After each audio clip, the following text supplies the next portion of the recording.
जय माता की दोस्तों, अपने कर्मों पर विश्वास रखें। आपके अपने चैनल को लाइक सब्सक्राइब जरूर करें ताकि आने वाली वीडियो आप तक पहुंच पाए। अध्याय इस प्रकार है। दुर्गा सप्तशती का अध्याय आज के ही दिन पूरा सुनना आवश्यक है। इसका पाठ आप दिन व रात के समय कभी भी कर सकते हैं। पहला अध्याय आज ही सुनकर समाप्त करना आवश्यक है। दूसरे नवरात्रे को दूसरा अध्याय प्रारंभ करना आवश्यक है। वैसे दोनों साथ साथ ही मुनि के सेवा में उपस्थित हुए और उनके साथ यश योग न्यायकूल विनयपूर्ण वार्तालाप करके बैठ गए। इसके बाद वैश्य और राजा ने कुछ वार्तालाप की। राजा ने कहा, भगवान, मैं आपके एक बात पूछना चाहता हूँ, उससे कृपया करके बतलाएं। मेरा चित्त अपने वश में नहीं है, इसलिए यह बात मेरे मन को कुदेल रही है। मुनिश्रेष्ठ बोले, जो राज्य मेरे हाथ में चला गया है उसमें उसके संपूर्ण विभागों में मेरी ममता हो रही है। यह जानते ही अब मेरा कुछ नहीं है, फिर भी मेरा मन परेशान हो रहा है। अज्ञानी की भांति मुझे उनके लिए दुख होता है।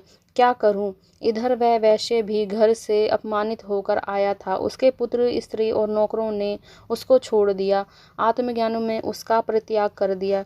जो इसके हृदय में उनके प्रति अत्यंत स्नेह है, इस प्रकार तथा दोनों में बहुत दुखी है, जिससे प्रत्येक दुख प्राप्त हो सके विषय के लिए हमारे मन में ममता के कारण आकर्षक पैदा होता है। हे भगवान, मैं क्या करूं?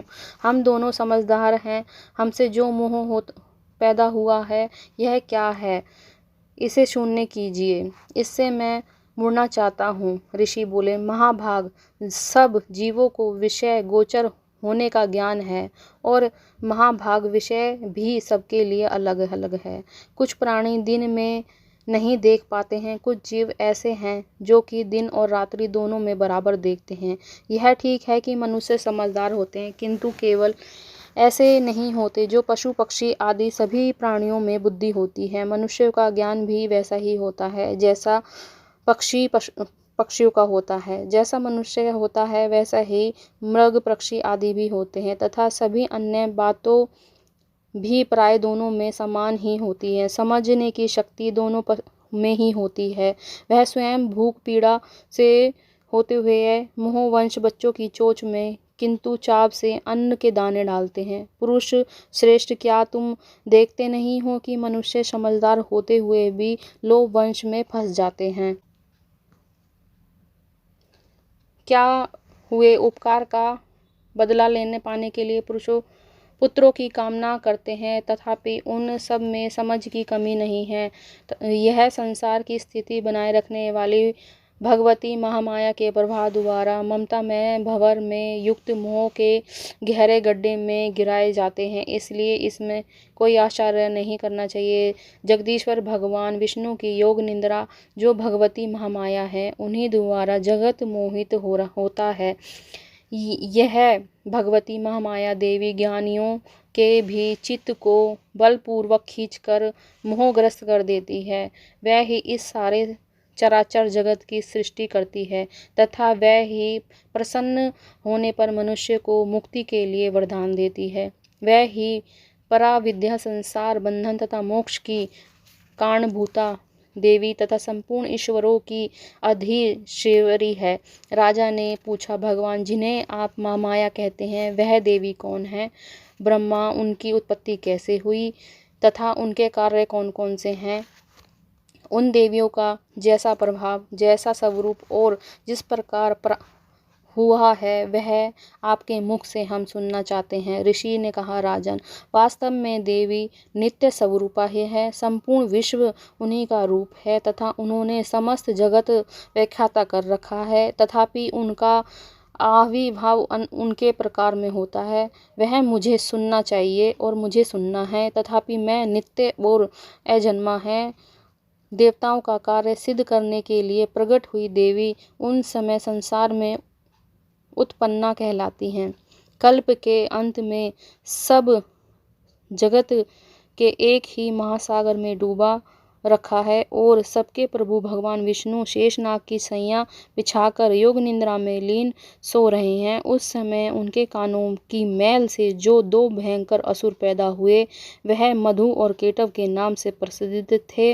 वह दोनों ब्रह्मा जी का वध करने को विचलित हो गए। भगवान विष्णु के नाभि कमल में विराजमान प्रजापति ब्रह्मा ने जब उन दोनों को भयानक रूप में असुरों को अपने पास मारने के लिए आता देखा तो भगवान सोए हुए देखा तो और होकर उन्होंने भगवान विष्णु को जगाने के लिए नेत्रों में निकाश करने वाली योग निद्रा की स्तुति आरंभ की।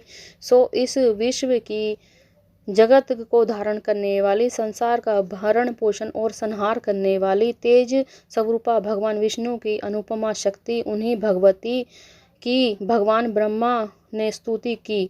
ब्रह्मा जी ने कहा, देवी तुम ही स्वा हो, तुम ही साध्वा हो, तुम ही पृष्ठ हो, स्वर में तुम्हारे ही सब रूप हैं, तुम ही प्राणदायन हो, सुधा हो, नित्य अक्षर हो, आकार हो, उपकार हो, मकार हो, तीन मात्राओं के रूप में तुम ही स्थिर हो तथा इन तीनों मात्राओं में अतिरिक्त हो, जो विदुरूपानिति जिसका विशेष रूप में उच्च स्वर नहीं किया जा सकता। इस तरह तुम ओ रूप हो, देवी हो, तुम ही संध्या हो, सावित्री हो, परम जननी हो। देवी तुम ही इस संकल्प ब्रह्मांड को धारण करती हो, तुमसे इस जगत की स्तुति हुई है, तुम ही इसका लालन पोषण करना है और सदा तुम ही इस कल्प के अंत की सबको अपना ग्रास बना लेती हो। जगदम्बिके देवी, इस जगत की उत्पत्ति के समय तुम स्तुति रूपा हो, पालन करने में स्थित रूपा हो तथा पातान के समय संसार रूपा हो। तुम ही महाविद्या हो, महामाया हो, महामेधा हो, महास्तुति हो, महामूरण रूपा हो, महादेवी हो और महासुरी हो। तुम ही तीनों गुण तथा तत्व तथा तम और उत्पत्ति करने वाली सबकी प्रगति हो। भयंकर काल रात्रि महारात्रि तुम ही बोध स्वरूपा, तुम ही लज्जा शांति समा पृष्टि तृष्टि भी तुम्हें हो। तुम ही शूलधारणी हो, गौण रूपा हो, खंड धारणी हो तथा गदा शंकर चक्र धनुष बाण धारण करने वाली हो। शूलधारणी और परिनिधि तुम ही हो, यही तुम्हारे अस्त्र शस्त्र हैं। तुम सौभाग्य और सौम्यंतर हो। इतना ही नहीं, तीनों लोगों की आप ही सुंदर पदार्थ हो। इन सबकी अपेक्षा तुम अत्यंत सुंदरी हो, पर और ऊपर सबसे आप ही हैं। हे परमेश्वरी शक्ति तुम्ही हो, अखिल लौकिक देवी तुम्ही हो। कहीं वही संत असत रूप सब कुछ वस्तुएं, उन सब की जो भी शक्ति है वह आप ही हैं। ऐसी अवस्था में तुम्हारी स्तुति क्या हो सकती है। इस जगत की सृष्टि पालन और संहार करते उन भगवान को जब तुमने निंद्र से अधीन कर दिया, तुम्हारी स्तुति करने में यह कौन समर्थ हो सकता है। मुझको, भगवान शंकर को तथा भगवान शिव जो तुमने संसार धारण कराया है, अतः तुम्हारी स्तुति करने पर शक्तियाँ किसमें हैं। देवी तुम अपने इन उदार प्रभावों में विशेष स्तुति हो। यह जो दोनों असुर मधु और केटव हैं, उनको मुंह में डाल दो और जगदीश्वर भगवान विष्णु को शीघ्र जगा दें। साथ ही उनके भीतर इन दोनों महान असुरों को मार डालने की बुद्धि उत्पन्न कर दो। ऋषि बोले, हे राजन, जब ब्रह्मा जी ने मधु और केटव को मारने के उद्देश्य से भगवान विष्णु को जगाने के लिए तोम गुण की अधिष्ठित देवी योग निद्रा को इस प्रकार स्तुति की तथा भगवान के नेत्र, नासिक, बाहु, हृदय और वक्षस्थल से निकाल कर अप्रगट जन्म देने वाले ब्रह्मा जी ने स्तुति के साक्षात खड़ी हो गईं। योग निद्रा से मुक्ति होने पर जगत के स्वामी जल में शेषनाग की छैया से जाग उठे। फिर उन्होंने दोनों असुरों को देखा और मधु केटव अत्यंत बलवान पराक्रमी थे। क्रोध से लालच में आंखें दिए ब्रह्मा जी को खाना चाहते थे। तब भगवान श्री हरि ने उठकर उन दोनों के साथ 5000 वर्षों तक महायुद्ध किया। वह दोनों अत्यंत बल के कारण मदन मोहन होते। इधर माया ने उन्हें मुंह में डाल रखा था, इसलिए वह भगवान विष्णु से कहने लगे, हम तुम्हारी वीरता से प्रसन्न हैं, तुम हम लोगों से किसी वर की कामना करो।